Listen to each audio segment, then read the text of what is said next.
And the broadcast is live. Phil Tarrant, Tom Panos, Real Estate Exposed. We're moving into summer, spring selling season at least, cracking along right now. Tom, how's the auction environment? What's going on? What happened last weekend? Good, bad, indifferent? 15 out of 15. I thought the market was going to be impacted. I was absolutely convinced that it was going to be. And the reason I say that, Phil, is that there is a large number of stock that has hit the market. And in addition to that, there has been some negative articles from APRA, which we spoke about last week. And I was really certain, Phil, that this market was going to be impacted. It still can get, but what I can't get over is that it's not just me. Every anecdotal conversation I'm having is sort of saying it's still hot. Hi to everyone that's coming on. Luke Moroney always starts off saying buy, buy, buy. Of course he does. He's a buyer's agent. Alex Skipper, good to see you. Alan Galeb, one of the great real estate agents in the northern districts. APRA looking to soften things. That's what they wanted. I mean, that was the intention of it, Phil. And you have a view. You said it last week that you believe it will impact. It will impact the marketplace. But the question is when and by how much. Yeah, it's a good question. And just to reiterate what those changes are in really simple ways, APRA, which is the regulatory body, make the rules for finance. They've told the banks to lift the way they lift the criteria, increase the criteria of how they assess someone's serviceability. So, if you pay an interest rate of 3%, the bank used to add 2.5% to that. So they assessed you at a 5.5% mortgage.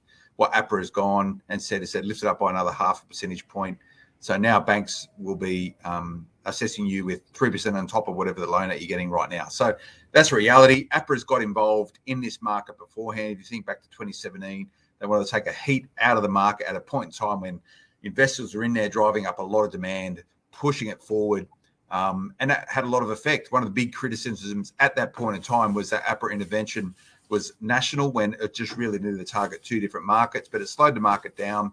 Market moved sideways, went backwards in many ways. COVID hit. Now we're back in this accelerated growth phase. So this is where we are. APRA is involved. It will slow down lending. It will slow down the number of buyers in the market at certain price points because they're not able to borrow as much money. That's the effect they want. And I think it's quite prudent that APRA is operating in this regards because Australians aren't doing themselves. Now, Tom, we all know right now, as in October 2021, family balance sheets are as strong as they ever have been. Company balance sheets are very strong as well as a result of COVID. People haven't been spending money at a personal level. So there's a fair bit of money washing around right now, and people are out there buying property. Put that into context, there's been very little stock on market, hence the reason why we've had this market demand up until now. Starting to soften, Tom, but you're still getting 100% auction clearance rates. The market isn't slowing down yet. I haven't seen it. I think you're going to start seeing the intervention on APRA to try and slow down the market through increasing serviceability requirement. You're going to see that impact come April and May of next year once we wash through all this pepped up demand that's out there right now to buy property. That's my view. That's my read. I'm just a humble real estate journalist, mate, trying to get by, knocking out some articles and get the occasional free beer from someone to try and get some intel from them. You're a lot more informed than I am. Are you saying the same? April, May next year, we'll start seeing the impact? Maybe, Phil. I'm not 100% certain, and one of the reasons is that I learned many years ago there is not a real estate market anymore. There is real estate submarkets that make up a total real estate landscape, but you can actually have various aspects of those submarkets performing differently. Example, property types, units versus houses versus duplexes versus land. You then also have the geography submarkets. You also have price point submarkets. And I've already had feedback, Phil, that from a number of people that have worked in other periods where there have been serviceability tightening. And Phil, it appears that some buyers are impacted more than others, and those that are impacted, Phil, often rely on a thing called mortgage insurance. And mortgage insurance actually ends up putting people in pretty much the same spot they were, but they've actually got to pay for that privilege, right? And that has happened in previous years. But Luke Moroney's put there, are there lower numbers at opens and auctions? I'd rather get the audience to answer that. So anyone out there, I'd love you to tell us what has been the impact in the first 1 week of the APRA announcement. Um, and Phil, all I'll say to you, at the moment, it appears that houses are still, super hot. They're well in demand. I have had real estate agents tell me there's been a few less buyers coming in to some of the areas out in the western suburbs of Sydney. Jim, who is obviously a buyer here, my loan was reassessed due to the changes 5 weeks after the application. Things have changed now. And this is actually coming from someone that's watching this that's actually not in the industry, but is actually a purchaser, I would presume. So there's first-hand experience. Jim uh, has got obviously a new limit. Well, this is it, and we went through last week buyers. Winners and losers as a result of this. First-home buyers, it's going to shape the way in which they're buying. They either need to find bigger deposits to still meet the same purchase price they wanted, or they need to reassess their buying capabilities, or what they can borrow, and therefore maybe move suburbs. They might need to move another suburb out as a result of this because they can't purchase the property at the price that they were able to afford. So this is all happening now, Tom. It's going to play out. It's not going to go away quickly. Be connected, be tuned. To your point, Tom, around lenders' mortgage insurance, I think one of the most misunderstood insurances in property, and we've got a lot of property investors watching this or listening to this, as well as real estate agents. LMI, lenders and mortgage insurance, insures the lender on the basis that you default on the loan and they need to sell the property and they want to make sure they get the money back. So it's insurance for the lender. It means you can borrow at higher LVRs, 90+%. And a lot of people do this strategically, particularly first-time buyers and first-time investors, Tom, because it means you can get into the market today. Yes, you need to pay a premium for it, on a 300, I'm going to get these numbers wrong, 400 grand, you're probably going to drop about 6 or 7K in lenders mortgage insurance. But in this market, one extra month in the market, you're probably going to make that money back straight away on capital growth. So understand how LMI can be a utility for you to get you in the market faster and therefore realize the benefits. But it's going to slow it down a bit, Tom. But we've got to not look through, one lens at this particular market, because we now know Australia's opening up. We spoke about it last week. New South Wales is leading the charge in opening New South Wales up, and therefore Australia, to international travel in November. First cab off the rank. A lot of Australian citizens and their families are going to be flooding back to Australia. You're going to see a lot of expats who have been waiting to get back, coming back into the market. They're either going to rent or buy pretty quickly. That's going to change market dynamics. And then subsequent to that, you're going to see students coming back in to fuel the universities, which are a huge driver of economic growth, and also tax receipts for the government. So everyone's highly incentivized to get students back in. What does that mean? More people in rental properties. And then you're going to get this wave over time as Australia kickstarts its immigration program.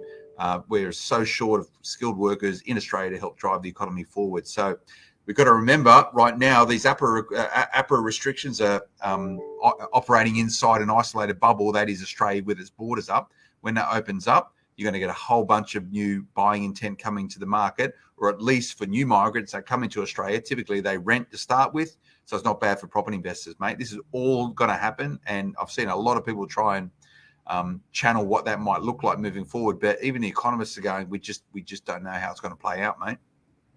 Yeah, well, on that issue about labour shortages in the workforce, what has really surprised me is the amount of businesses that actually now legally can be operating and having a lot more people, for example, restaurants, cafes in there.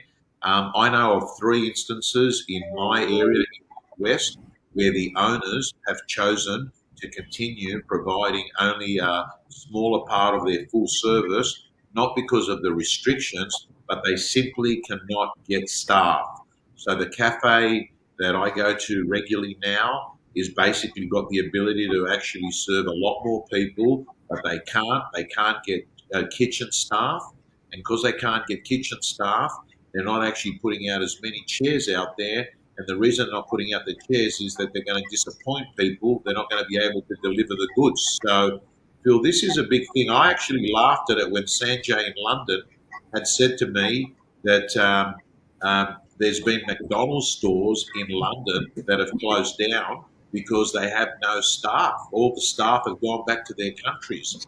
This is an issue that is highly dependent on the international borders opening up. And when we say international borders, Phil, we're not talking about returning Australians, which is what's been talked about in the last week or two. We're talking about people coming back here and working. We're not talking about, expats. We're talking about people. We're talking about all those uni students at Sydney Uni and what have you. So I feel there's It's complicated, right? And we need to remember, Tom, that property is at the very heartbeat of Australia, and it has been and it always will be into the future. How property performs and the dynamics around it will determine and dictate how Australia continues to grow and evolve. And I don't know if you've tuned into it. You know that we had a really good chat. Alex Whitlock here, one of the co-directors with me at Momentum. I had a really good chat with the treasurer the other day, and this is one of the things they were talking about, right? But you think about that job that the treasurer has, trying to understand all of these different micro factors and how they all interconnect, and how they all go through sort of organizing them, sequencing them, putting them all together to make sure that the economy keeps firing along. Like, just imagine that job, Tom. We're talking about so micro. And one of my routines, Tom, I drop my kids off at school in the morning. I go straight to there's a service station nearby that's got one of those wild bean cafes there. I go in there, I order my coffee, then I go over to where the newspapers are and I quickly flick through them. It just gives me, my quick 1 second view on what's happening in New South Wales or Australia today. I normally look through the Australian and then also the Telegraph, which I like to read. And it just lets me know what the man on the street, what the woman on the street is up to. And one of the key stories I picked out of that today, Tom, to echo your sentiments, there was some cafe owner in Bondi who is providing $2,000 sign-on bonuses just to get a worker in his cafe. I think it's a pizza shop, sorry. So here we go. You put a job ad saying, I need people who can be waiters and waiters for this pizza shop. Can't get anyone. You'll get 3 people that call up to apply for the job. They never turn up for a job interview. Putting $2,000 cash as a sign-on bonus just to get these people there. We need skilled workers. We need workers in Australia doing these jobs. Otherwise, mate, it's a huge handbrake on the economy, and we've got to get rid of that pretty quickly. All right. Now, listen, let's spend 10 or 15 minutes talking digital today, Phil. And the reason I want to speak digital is that we've come out of lockdown. Well, Melbourne's doing it tomorrow. Well done, Melbourne. Having said that, I had one client say to me, Tom, Melbourne's officially coming out of lockdown. We actually went out of lockdown some time ago. People have been out and about moving along. It's just officially being done. But Phil, COVID clarity happened for vendors, happened for buyers, happened for a lot of people with their work. But it certainly happened in the real estate industry. And what's come out of COVID since March 2020 is that all these digital changes that we were always talking about, the buzzwords, innovation, has actually now, I've realized, it's not innovation. Even the dinosaur real estate office owners who would always shy away from change, and I've said it before, if you don't like change, you're going to really, really hate extinction, right? It appears that these people, the dinosaurs now, are using Docusign. The dinosaurs now are using pieces of technology which is set and forget. It's defaulted. It's no longer, for that cutting edge agent that wears a black t-shirt and white sneakers. We're talking about the agent that wears the old Lowe's shirts and the Hush puppy shoes are going off and using digital pre-list kits, or they're using, things like marketing campaigns that are provided by going onto an app and getting them financed, or, things like online auctions. I said to you last week that I was pretty certain that we were going back on site, but what I didn't account for was people want on-site plus the option of not being at an on-site option, right? And that could potentially mean that you're watching it on Zoom or on Auction Live, Auction Now, Gavel, anywhere. There's lots of platforms. But what we're talking about is the fundamental issue that it appears there are certain things that happened during COVID that are going to stay after COVID. So, Phil, I'd love to maybe summarize some of those very quickly. We're not going to go do a deep dive on them. One of them, of course, is one we've spoken about before, which is PM software and managed. I think is the name of the product. You're very close to that. Just elaborate a little bit more on that. I've definitely seen clients talking about it a lot more than previously. What's the short 60-second version for those that haven't heard of Managed?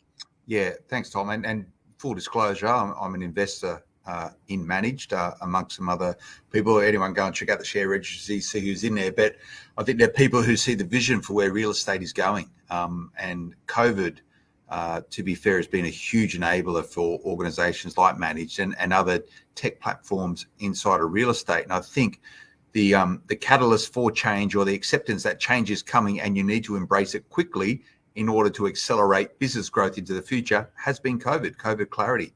I was chatting with some guys just the other day, pretty much saying something like Managed and some of these other tech platforms sort of inside of real estate to try and present them, integrate them, sell them inside of real estate 5 years ago, 10 years ago, would have been nearly impossible because of the attitude and aptitude towards technology then versus where it is now. And the Lowe's wearers, hush puppy guys, and girls, and there's nothing wrong with Lowe's. I wear Lowe's stuff. They've had to move on because you're uncompetitive if you're not leveraging technology. Tom, we've done some talking things out and about around the future of technology in real estate. High tech, high touch is terms we've used, and products like Managed, which is the first to market platform for the property management sector, which provides instant and direct payments. So essentially, it replaces the trust account. Is in the market, is gaining rapid traction for those agents initially, those that move quickly, realizing that is the future and that is where it's going to go. And again, I was chatting with some people the other day, and the real sort of example now for how agents have accepted change inside of real estate is this whole buy now, pay later phenomenon, where you look at Afterpay. What Afterpay is done in charging and changing and shaping attitudes towards finance inside of real estate, it's a huge boon. So there's so many different buy now, pay later type operators inside of real estate now, giving agents the capability to empower clients to either get better sales prices because they can borrow a few bucks to tart up a place before sale, or they can borrow a few bucks to stage something, and then for property investors to be able to increase their properties and do repairs and maintenance, all this sort of stuff. Huge enabler, and agents have embraced those tech-based agents who understand how technology can enable them, have flocked to that. And I use a very similar analogy when it comes to how property management is changing very, very quickly. Now, we only need to think back, and no doubt there's a lot of people listening to this right now, back in the day when property management software was all desktop, right? It plugged into a server and you had to be in the office to do it. I think thankfully the real estate sector worked out that they should shift to the cloud, but it even took COVID to get people to move to the cloud for their traditional property management software that sits inside trust accounts. So that transition was already happening. Managed, however, has completely changed the paradigm and now given a completely different option and opportunity for agents, for tenants, for landlords, and for tradies in a modern environment, modern ecosystem where you have instant and direct payments, Tom. It is transformational. It means that landlords get money into their bank account immediately, which they can stick against their offset. Great. Agents still get everything connected with the revenue stream through managing property. They can better support, better empower tradies. They can get better outcomes for landlords, and it helps tenants as well, mate. This is the future. And in many ways, there's a lot of horrible things around the COVID pandemic and the economic crisis that it's created, and many of the challenges that people have faced at a personal level. But it's changed real estate, and it's going to change it forever. And everyone now is getting their weight behind technology to sort that out. There's a pic here. There's a piece here. John Ryan, what is the name of the trust account system? Well, there's many trust account softwares out there. I'm talking about manedapp.com.au. If you want to go and check it out. Okay. So the next one is Docusign, right?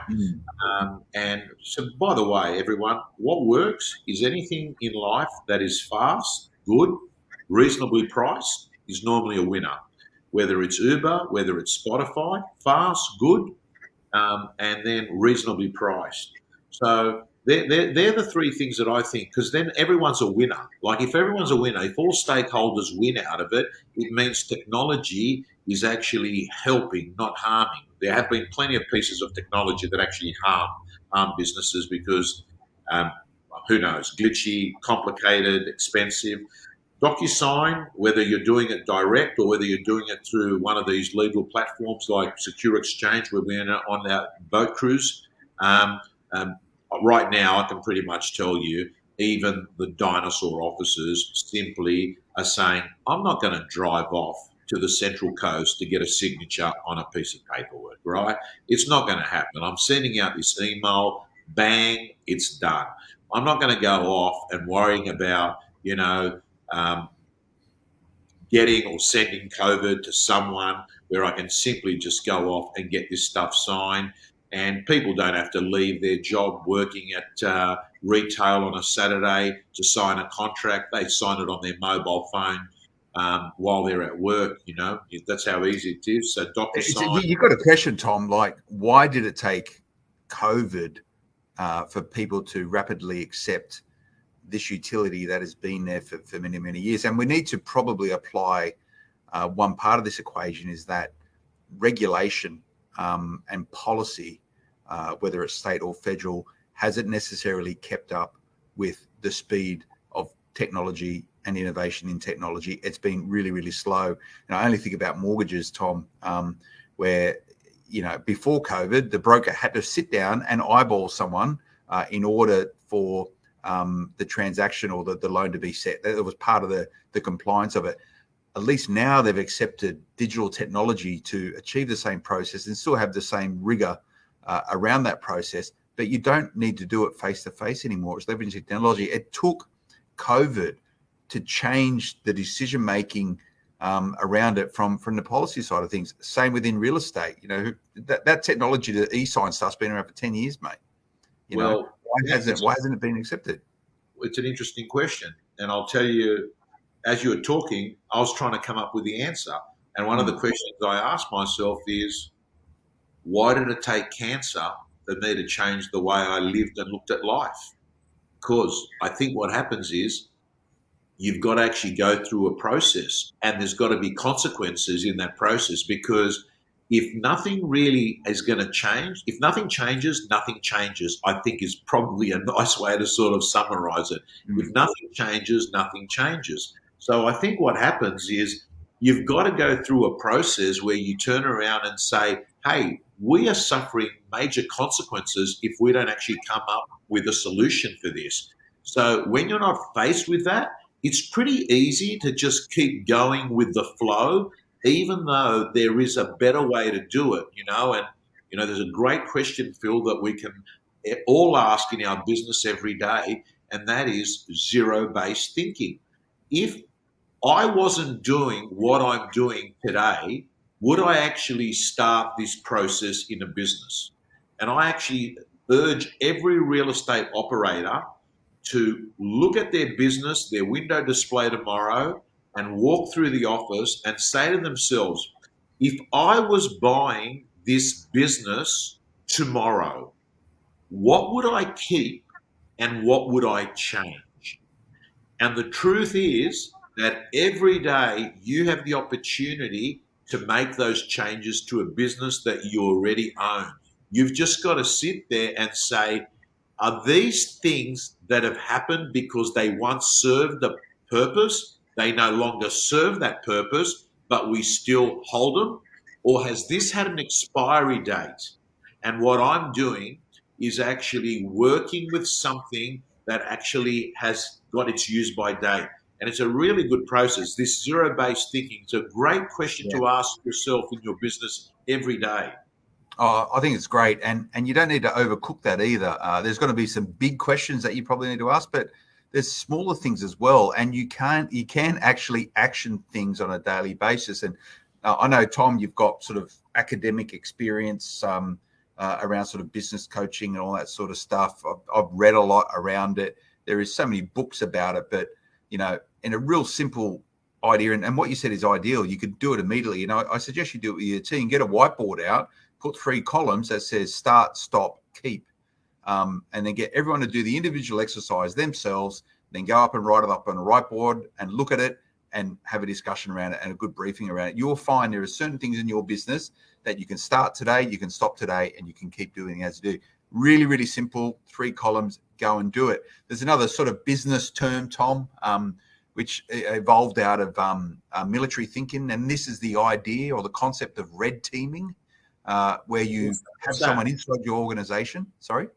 What's that? What's red teaming? Yeah, red teaming. So it's the red team. So if you hark back to if anyone's seen a war movie, right, you'll see the good guys on a map are blue and the red guy and the bad guys are red. Think NATO Warsaw, right? Blue, red. So red teaming is that you need someone to play the role of the bad guys, the red teams. How are they going to scupper you? How are they going to stop you? How are they going to disrupt you in anything that you're doing? So there's a business concept called red teaming where you have it, whether it could be a large scale project, small project, whatever you're doing, get a team that tries to stop you doing what you're doing effectively and empower them to do that. And you role play scenarios, you go through it. There's a lot of, just Google it, you'll pick it up pretty quickly. But again, it's very similar to that whole idea of start, stop, keep, Tom. You can do that immediately with everything that you're doing inside your organization. Now, going back to technology, Tom, I think this really lends itself to it, and you could do it within the context of technology. But you made a very important point, Tom, and your personal analogy around it in terms of your journey with cancer. I think we've been given such an opportunity. Everyone in Australia has been given such an opportunity to use COVID as a flashpoint, an inflection point, a trigger point, whatever it is, to reassess what's going on. You only get these structurally delivered to you every now and then, so you should be embracing that change. Now, when it comes to technology and some of the reasons why we haven't embraced it as fast as what we should have as a real estate sector, there is that policy. There is that policy and regulation component of it, which has been a huge inhibitor for promoting change. Now, looking at the government, I'll think at a federal level, how quickly did they intervene? How quickly did the government get involved in responding to the COVID-19 pandemic in March? How quickly did they come up with that policy, which was JobKeeper, come out with that policy, to try and keep jobs and energize the economy? How fast did they make that happen? Why can't they do that with everything? Yeah. Why can't they do that with everything? And they don't. One of the biggest problems in real estate for embracing change, empowering agents, empowering property manager, is changing the legislation and the bureaucracy around it. They've shown us, the government, that they can move and they can move quickly when needed. What's happening in real estate right now, if they don't change the way in which the legislation, some of this legislation is 100 plus years old, Tom, before there was typewriters, right? How can they pave the way for supporting growth in real estate? We spoke about it, Tom. Property is intrinsic to the economic health and prosperity of this nation. Let's make real estate work faster. How do the state governments make most of their money? Real estate transactions. Let's mobilize Australians to do this more effectively. And agents and property managers, Tom, are in the hot seat to make it happen. But the government needs to change the rules. Now, at a federal level, the Treasurer's come out saying we need to embrace innovation. The Prime Minister has come out a year or so ago, Tom, and he said Australia needs to be a leading digital economy by 2030. Great. That is what the future looks like for us. And there's a whole bunch of things riding on the coattails of that. However, they need to shape and enable policy and legislation for Australia to embrace technology. I can get off my soapbox now. No, I can tell. I can tell from the tone, volume, and the speed of what you're saying. You've got a very deep belief in it. and that you believe that it's potentially a blockage, and it's um, limiting the opportunities that we have. But you are so right, Phil. You are so right. What used to look like it would take 6 months to do, I mean, for God's sake, we were able to stop the nation in an hour. Like things would just stop, right? Then they would open up, within, a day's notice. We've learned that if you really want something, it can get done, right? So I think what happens is, I really do hope, and I do hope the government turns around. And I had to fill out a form on some administration stuff to do with real estate, and I thought to myself, how it said this is going to take 6 weeks, and I thought to myself, what, to put a stamp on a form that goes in? Why is that 6 weeks, man?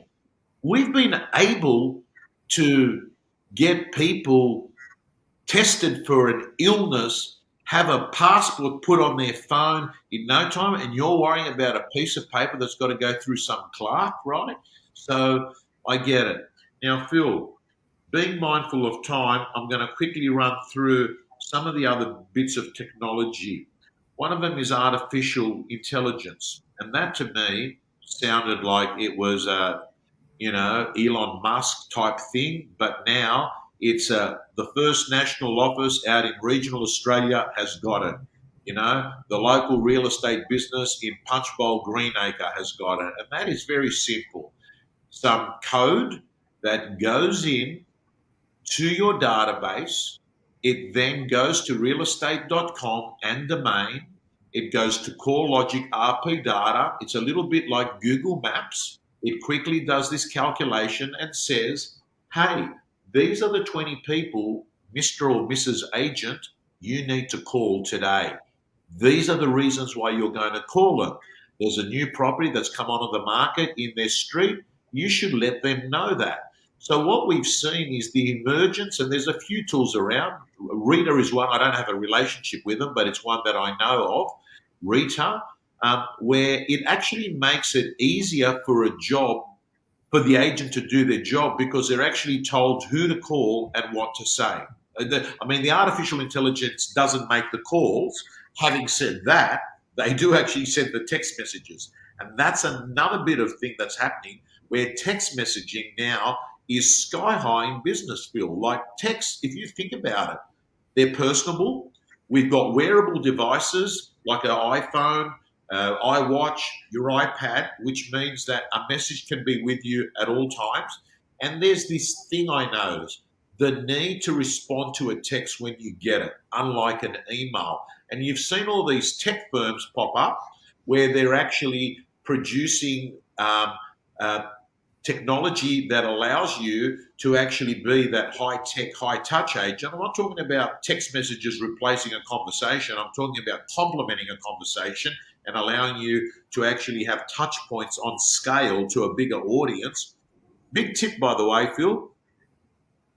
I've learned this. If I go in and have a meeting with someone and I'm pitching for business, if I send them a text message after the meeting with an emoji, and I get a response from the person with an emoji, I'm normally in.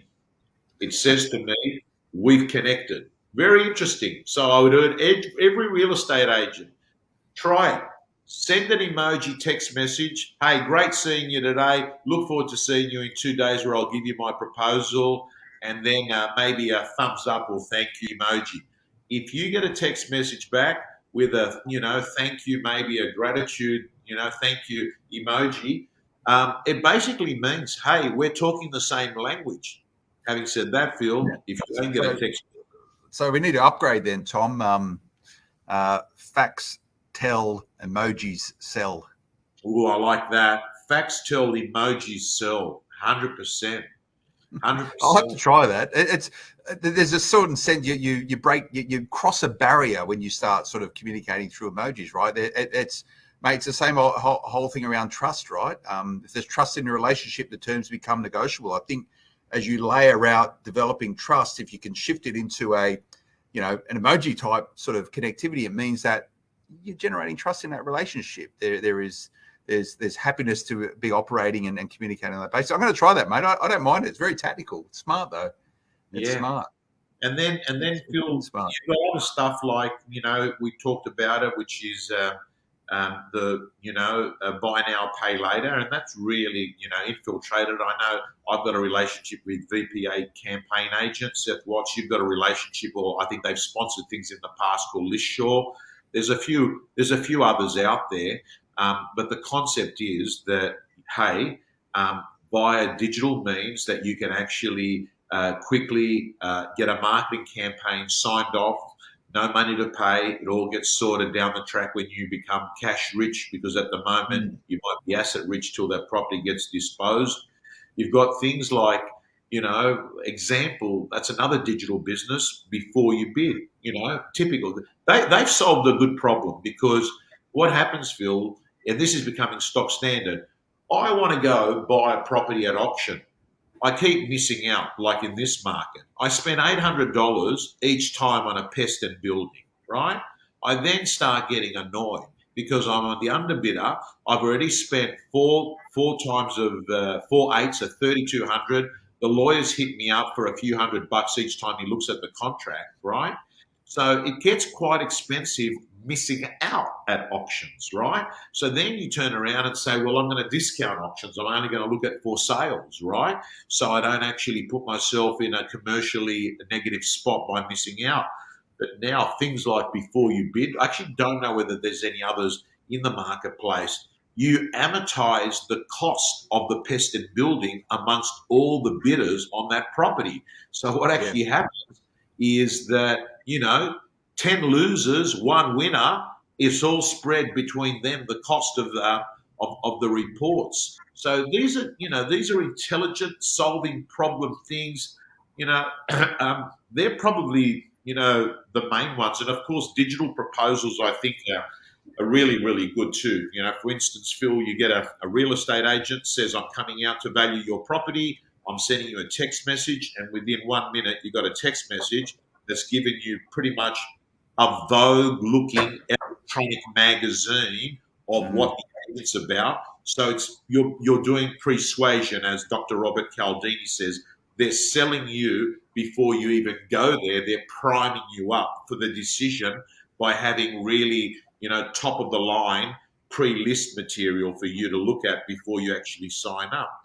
Why wouldn't you be embracing this technology? You talk about AI. That some of this technology has a bit of a stigma around it, like AI. People think it's like this magical thing.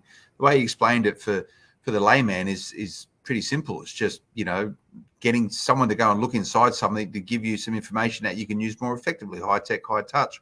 Everyone used to talk back in the day, Tom, you probably heard it bandied around, this whole notion of big data. Big data was the big thing. Well, no, it's just really a thing that talks to everything, brings it all together, gives you greater intelligence. So, I think it's important that we demystify some of the technology in real estate, and also be clear about the different sort of technology available to real estate agents. And, we spoke about managed and buy now, pay later. Mate, that's fintech, that's financial technology, which has an application inside of real estate. Then you have some pure type of prop tech type businesses and sort of the aggregation or curation of pest and building inspections. That's smart tech, mate, specifically for real estate. So you're going to get adjacencies that look into real estate and they can apply it. I think long overdue, the change of payments inside of real estate. How long did it take them to get PEXA up and running, mate, to change the way in which contracts are done? It is green fields, where it's early days for technology in real estate. What a great time to be in real estate to see this pan out. COVID has been that enabler, but you're going to see a lot of change, Tom, a lot of change moving forward as agents. And I think universally all agents will accept it. Now, one of the big things you need to ask yourself as a company or as a real estate agent or as a principal is that how much tech do you need? A lot of tech out there which proclaims to do some pretty cool stuff, which is really just, that hasn't really sort of changed things too much. So if you're over tech, it gets really complicated. You've got to choose and be very specific about the tech that you leverage to get it right. I would say, Tom, if you're not using text message marketing, and let's remember, text messages have been around for nearly 20 years now, Tom. I remember I was out in San Francisco for an Indian, and they said that text message over anything else has more pickup rate than any other things, because most people would look at a text message within like a minute of it arriving on their phone. And there is an expectation that you get back to them.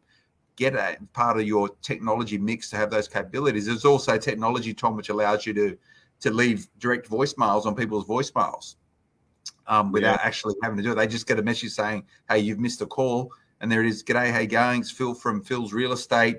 Something's come on the market. You know, this tech is all available. And guess what? It's pretty cost effective as well. It's not going to cost you an arm and a leg.